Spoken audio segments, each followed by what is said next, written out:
Bonjour. Aujourd'hui, on va voir comment créer une question aléatoire dans l'environnement MapleTA. Donc, je pars d'un projet d'examen d'entrée pour la faculté de médecine, donc, pour un sujet particulier, les statistiques, calcul de paramètres de position de dispersion. L'objectif, bien sûr, c'est de créer une série de questions aléatoires. Pour cela, on se connecte au serveur MapleTA. Donc, c'est un serveur avec un identifiant et un mot de passe. Donc, en principe, je me connecte puisque j'ai mon mot de passe et mon identifiant. Donc je pars avec la classe que j'ai nommée QTest. Donc par rapport à ça, je vais mettre des questions relatives à ce parcours pédagogique pour l'examen de médecine.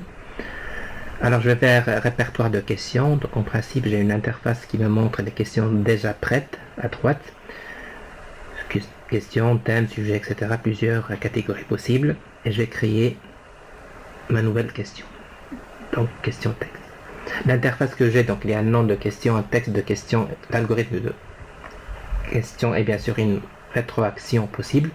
Donc je vais tout simplement nommer la question statistique paramètres de position. Donc, je vais chercher la variance, l'écart type, l'étendue et la moyenne pour cette série statistique descriptive.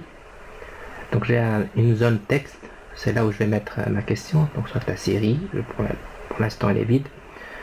On demande de calculer quatre choses, l'étendue, la moyenne, la variance et l'écart type.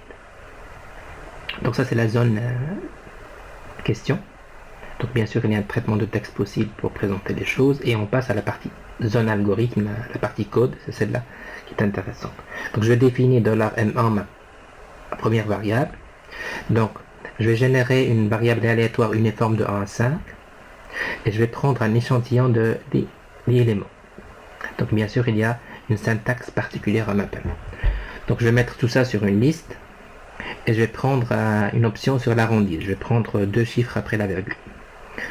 Alors, deuxième étape dans le code, je demande à Maple de me calculer beaucoup de choses, beaucoup de paramètres. Donc, mean pour moyenne, variance pour variance, et standard deviation pour l'écart type. Alors, attention ici, il y a un écart type calculé par défaut, qui est l'écart type de l'échantillon. Et moi, j'ai besoin de l'écart type de la population. Donc, je dois tout simplement régler ce problème avec une multiplication par la racine carrée de n-1 sur n. Donc le range pour moi c'est l'étendue, tout simplement la valeur maximale moins la valeur minimale en valeur absolue. Et je prends tout simplement $min pour la moyenne, $var pour la variance, $sigma 0 pour l'écart type et $range pour l'étendue. Alors à partir de ce moment-là, le code est prêt, donc je choisis, parce qu'il y a plusieurs types de questions, j'ai opté pour la partie numérique. Donc il suffit de mettre le code dans la partie numérique, donc $range, $min, $var, $sigma 0, et je peux pondérer aussi mes questions. Donc je peux mettre 1 point, 2 points, 3 points sur la question, etc. Donc j'ai vraiment une palette de possibilités, avec aussi une marge d'erreur, pour accepter une erreur. Donc 0,05, 0,07, c'est comme je veux. Donc il y a toujours cette possibilité d'accepter des réponses même s'ils ne sont pas vraiment précises, ce qui donne quand même une possibilité pour l'étudiant d'avoir une marge de réponse. Alors à partir de ce moment-là, donc en principe mon code est prêt, ma zone texte, etc.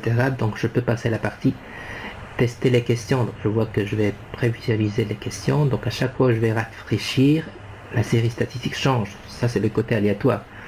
C'est le côté intéressant, c'est-à-dire l'étudiant qui répète en fait, qui tente plusieurs tentatives et à chaque fois il est devant une série statistique différente, ce qui est quand même intéressant du point de vue pédagogique. Ici je prends un exemple, je mets des calculs n'importe au hasard. Donc j'ai complété les 4 cases, j'ai renseigné les 4 cases avec 4 chiffres différents. Voilà, je demande ai-je bien réussi. Donc pour cet exemple-là, les 4 réponses sont fausses. Donc j'ai toujours la possibilité de vérifier mes réponses correctes. Donc je vois bien qu'il y a toujours une marge d'erreur acceptée et bien sûr un commentaire que j'ai mis en place, voire formule. Donc ça c'est la partie pondération, on peut pondérer, hein, donc elle accepte que des valeurs entières. Donc bon, j'ai pondéré la première question 1 point, 3 points, 3 points, 1 point. Donc au total c'est un exercice sur 9 points qui va être générer à chaque fois je vais tenter la question. Alors ici c'est la partie pondération.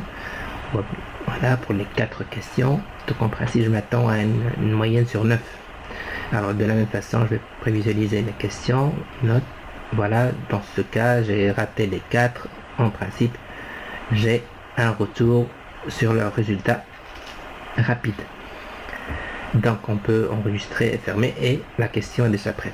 Alors par rapport à l'aspect technique, on peut toujours importer, partager, éditer.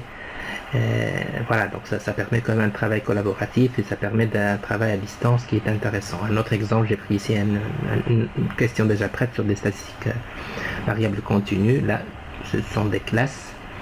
Ce sont des effectifs qui vont changer. Encore une fois, c'est un peu le même principe avec un code derrière qui permet quand même ce côté aléatoire, mais question. C'est vraiment ça, avec une pondération ici par rapport à la série, puisqu'on a travaillé avec des pondérations. Voilà.